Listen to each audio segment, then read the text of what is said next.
So welcome everybody. I'm really excited for today's session with you, talking about one of my certainly favorite topics here around mentorship.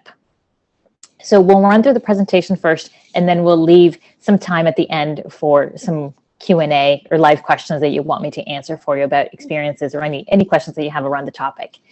So let's get to it. My name is Nohelia Hernandez. I'll tell you a little bit about me and who I am and my background in the next couple of slides. But the format as to what we're going to cover today in today's topics and kind of agendas is, like I said, I'll share a little bit about me as an opening to give you a little bit of background to understand who you're talking to and sort of my perspective and how I've gained some experience around the mentorship and sponsorship roles that we'll talk about today. Then we'll dive a little bit deeper into what is actual mentorship. What is the definition of it? What does it mean? Then we'll dive into what is the value of mentorship to mentors as well as to mentees. And then we'll actually run into what are those two roles that I just mentioned. Who is the mentor? Who's the mentee? Who's responsible for what? And then we'll dive into what are some of the guiding principles and guidelines anytime that you embark in a mentorship relationship. And then most importantly for this particular group, because I know that you're going to be embarking in a new mentoring kind of experience, is really understanding your responsibilities as a mentee. I've got a couple of sample discussion topics to get some ideas going as far as, how do you kickstart and get the most out of that mentorship relationship? And then we'll leave some time at the end, like I said, for some live Q&A with you. So with that, I'll go ahead and get started. So like I said, my name is Nohelia Hernandez. I work for Google these days. And a little bit about me. So on a personal level, I am originally born and raised in Honduras. So that's a little tiny country in the middle of Central America. Spanish is my native tongue. So like many people in Canada, with our community having been created through a lot of immigration, I actually immigrated. I lived most of my life there. I came up to Canada and did my secondary, post-secondary education here. So my undergrad education, and then I loved the country so much, I ended up staying here, working, getting my work permits, and making my Canada my home. So it's now been about 21 years since I've immigrated to Canada and since this whole process kind of started. Some of the things that I love, and I'm happy to give you some more advice on, beyond just the mentorship topics. It's really, I'm a foodie. I have a true love and passion for food. I love pets. And I'm also a little bit of a fitness advocate. So I love healthy lifestyle, work-life balance, and we'll get into a little bit of that. A little bit about my professional journey. So I am very fortunate about the companies that I've worked for in my career here in Canada. Most recently, obviously, like I shared with you, I do work for Google. I particularly work within the Google Cloud division. And I've worked with some incredible tech companies like Salesforce. And I actually originally went to school for food and facility management. And I actually ended up working with a couple of other companies in that realm. But technology kept on appearing in everyday life as well as throughout all my jobs. I share this with you because sometimes we don't necessarily go into a STEM career. I was fortunate enough that I was able to shift that. So I do want you to keep that in the back of your mind as you're figuring out what is your next step as far as an education and a career goes. But STEM is certainly where I am the happiest. It's given me a lot of fulfillment as a career, and it keeps me challenged and it keeps me engaged. So happy to provide any advice for you in those areas as well. Within the different jobs that I've had over the last 17 years or so, some of my experience has been across a number of different industries, from retail to telecommunications, financial services. I've supported a number of different large enterprise customers in Canada as well as internationally. So I'm very fortunate from that perspective to have that perspective of a whole bunch of different industries. And some of the things that motivate me and that I'm passionate about is really around providing, an environment that allows everybody in any of the teams that I work in to feel that they contribute to the teams, be able to be an advocate for promoting women, for sponsoring and mentoring others that are more junior than me in their careers, even if it's not necessarily a formal mentorship relationship, because there are some informal opportunities for mentorship and sponsorship that I've always been an advocate about, and I always like to give back to the community and to those others that work around me. So a couple of the things about me. So that gives you a little bit of background as to who I am and my background. And here we go on to actual mentorship topics. So for what actually is mentorship? So I kind of came up with this definition, which I will read it out to you so that we can reflect on it. So mentorship is a relationship between two people where the individual with more experience, knowledge, and connections is able to pass along what they have learned to a more junior individual within a certain field.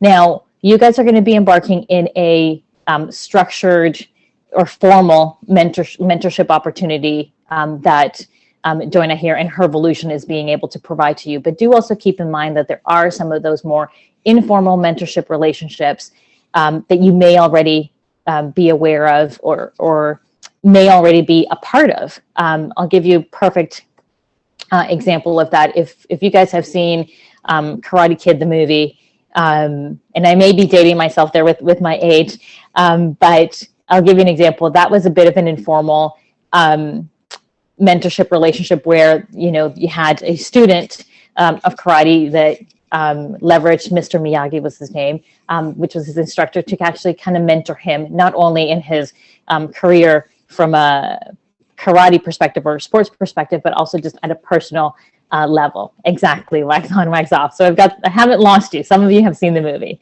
So glad about that. So what is truly the value of mentorship and why do we invest time in it? So a couple of points here to share with you. So firstly, it encourages growth and development. And what's really important is it encourages growth and development, not only of the more junior person receiving the mentoring, but also the person providing the mentoring learns because they get to see somebody else's perspective. And many times, younger people keep us on our toes because you are the newer generation and you have a different way of thinking of things. So understand that the relationship is mutual and it does go both ways, and you both will be taking this opportunity to grow. What is one of the other value pieces of mentorship is that it promotes confidence in younger generations. We know that it's very critical to give you the confidence, to take on the world and take on the new challenges that the professional world's going to provide to you. And a lot of times you just need that safe space where you can ask, whatever question you want, let your hair down, and feel that trust and comfort with your mentor to be able to ask some of those questions. And that ultimately, not only are you learning a new task or you're learning a new skill, but you're also getting that feedback from that mentor around how you're progressing or your level of understanding. So it certainly will be able to build your confidence as you're going through that relationship with your mentor. It's an opportunity to pass along best practices. So experience teaches us a lot, right? I know that we can learn a lot through textbooks, but there is a lot more that you're learning at a hands-on experience because some of that is not always written in the textbook. So being able to have that opportunity to pass along those best practices and learnings is super, super valuable, and take this opportunity to learn from your mentor.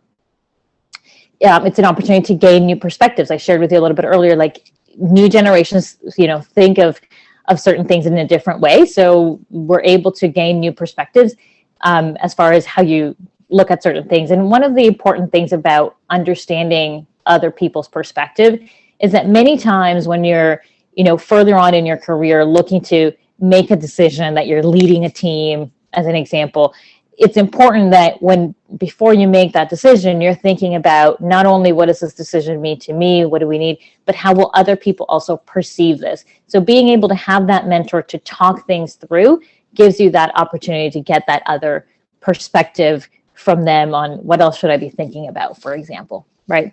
Another piece is that you'll be able to actually build your network, which is important as you guys are starting to go off into your professional careers and educational careers. And you also get to develop your communication skills. You have an opportunity to, communicate and work with somebody that's a lot more senior. So really, that's a great opportunity to learn from them and be able to pick up better tips around communication, what worked, what didn't work. And much of this as well, it won't be a textbook kind of explanation around, hey, here's the specific communication skill, but it'll just be through experience, trial and error as to when and how you communicated things with somebody more senior. And you're going to take those learnings to be able to apply them in your day-to-day as you progress through your professional careers as well as educational careers. So just a couple of the pieces to keep in mind as to why is mentorship important and why we dedicate some time to it. What are the two different types of roles? So I've kind of talked a little bit about these informally. So there is essentially in the relationship, there's two people. So there's that mentor and the mentee. The mentor is responsible for creating and maintaining a supportive environment that promotes conditions necessary for learning and personal growth. So it's the mentor's responsibility to make the conversation engaging, to make it you feel comfortable and supported in whatever questions you may have. So consider them that as that sort of safe space, right? And who is the mentee and what are the responsibilities? The mentee is responsible for initiating contact with the mentor, identifying topics for discussion, and sharing how the mentorship can be most helpful. So this is something that's very important here. And you'll see that I've highlighted at the end of the slide where it says successful mentoring relationships are driven by the mentees. That's what makes the critical difference of a very successful mentorship relationship and one that's not. I cannot highlight enough that as a mentee, you guys need to let us know what is the help that you need, what is the guidance that you're looking for, what is important to you, and what do you want to discuss. Your mentor is that person there to provide you that learning and that growth opportunity. But we want to know what areas you wanted to focus on and what's important to you, what matters to you, and so that we can figure out which way we can help. So providing that guidance and that determination as to what you're looking to get out of the mentorship relationship is really important. What are some of the guidelines within the relationship and guardrails that you can set? So obviously setting expectations early, kind of like what I'm talking about what is it that you want to get out of the mentorship relationship, establish with your mentor that this is a confidential, safe space, just that you want to feel comfortable in the relationship. Set the length and frequency of connection points and with your mentor. So establish which is the best way to connect with them, which is the best method, how frequently you're going to be connecting live, and if something comes up before your next connection point, what is the best way to get a hold of them? What's the preferred method for you to engage with them? So figure out what that regular connection is. Decide what that preferred communication is for you both. And as a mentee, one of the important things is plan before every meetup. Be able to provide sort of that guideline as to what topics you want to cover ahead of time so that your mentor can prepare for that session with you. And as a student, I can't stress enough, have an open mind, be ready to learn, ask whatever questions you want, and wherever possible, always focus on asking open-ended questions. So not questions that the answer is just going to be a simple yes or no, but it's more of those questions of how did you do something, or how do you build a good working team, whatever some of those questions might be. And then what's really important after you've had the session is don't just close off your meeting and move on with your day or your activities. Do take the time after your one-on-one session with your mentor to actually reflect. What did you learn? Think about what they've said to you. Write down your key points and notes of what were your key learnings so that then you can go back to it and it can sort of sink into your brain as to what were the lessons that they shared with you and what's important for you to remember. So just some of the guiding principles here from a relationship perspective. And now if we look into some deeper dive into kind of what are those responsibilities that you have as a mentee. So I'll start with the first one. So prepare. So individually and in partnership. So you can do some preparation in advance. And as you start on your relationship, you're going to plan a little bit about what are some of those topics that you want to cover. And then share them with your mentor, right? This is where the partnership comes into play. And then jointly you can identify and share what you hope to learn, what success looks like for both of you, and how your mentor can be most helpful. You as the mentee are responsible for initiating that contact, scheduling the time, discussing how often you're going to be meeting, moving forward as the relationship progresses. Get to know your mentor. So this is a nice little tip here. Not only will they be that much more motivated to help you, but it will also help them customize their focus on your specific questions or concerns. The more you know them, the more you know more about their jobs, their roles, their experiences, the more that you can, be able to get some of those additional follow-up questions as to what topics maybe of something that they went through in their experience are interesting to you. Okay.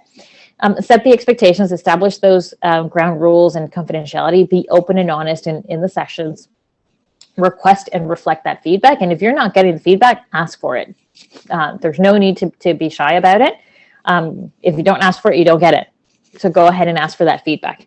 Keep an open mind, listen to the feedback, and be willing to try new things.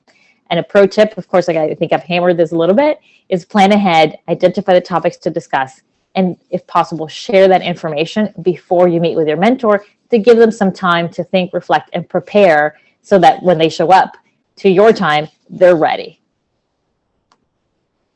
Now, what are some sample discussion topics that you could potentially be interested in and potentially learn from a mentor? Here are a few, and we will discuss these a little bit more in the live Q&A session, because I do want to get your thoughts about what are some of those topics that come to mind for you. But as a starting point, career development, right? Discuss, kind of where you are, whether it's career or whether it's education, what you're trying to decide on, what goals, you think you can grow in your role. Ask them their opinion. Ask them to help you identify what are some of the pros and cons to some of those challenges that you may be having, where you want to go, what you're interested in, right? Whether it be from their experience around how did they make their career decision, or what drove them to one career versus another. Some of those discussions may be helpful for you guys. Another example is around collaboration.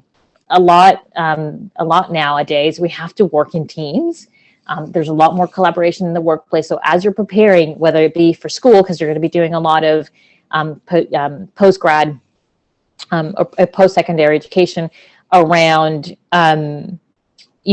working in teams, or in the professional workplace, there's a lot of teamwork now and collaboration. Goes, how do you get to work with all of these different personalities, with all these different people? What are some of the challenges that come? How do you help influence them or change somebody's mind on a particular topic? How do you communicate with them? Just a couple of ideas here around collaboration. Another topic that comes to mind is around impact. How can you as an individual make sure that other people are seeing your impact, and how to increase your leadership and influencing other teams? How did your mentor go about doing some of those things as they were developing their career? Leadership, obviously it's around how do you build a strategy? How do you execute? So some of those open-ended questions that I was referring to earlier. And hey, if you just have questions around how you balance work and life and family, any topic is on the table. So feel free to ask any of these sort of topics with your mentors. And finally, I've got a little action plan for you, because what's really important as you're setting these topics is figure out what you want to get out of them. So here's a little sample action plan that you guys can use. The most important thing is that you want to establish SMART objectives. And what does that mean? You want them to be specific, measurable, achievable, results-oriented, and time-bound. So here's kind of like a little spreadsheet that you guys can use as you're thinking about what are some of those topics that you want to talk to with some of those mentors, right? Kind of ask yourself, what is the specific skill that I want to develop? What is it that I want to learn, right? So for me to learn that, just discuss with your mentor, right? What are some of the actions that I can take to develop this new skill? What sort of time period are you giving yourself to learn and pick up this new skill? How do you measure it? How do my peers see that I've evolved in this, or your manager or the people that you're working with? How are you going to measure it? And then what are ultimately the results that you're looking to achieve out of your goal? How are you going to know that you've actually achieved that goal and objective? So just a couple of little tips here around a bit of an action plan as to how you can go about as you embark some of these mentorship relationships. And I think that is a wrap for the presentation. So with that, I think we'll conclude this section and switch over to the live Q&A. Thank you.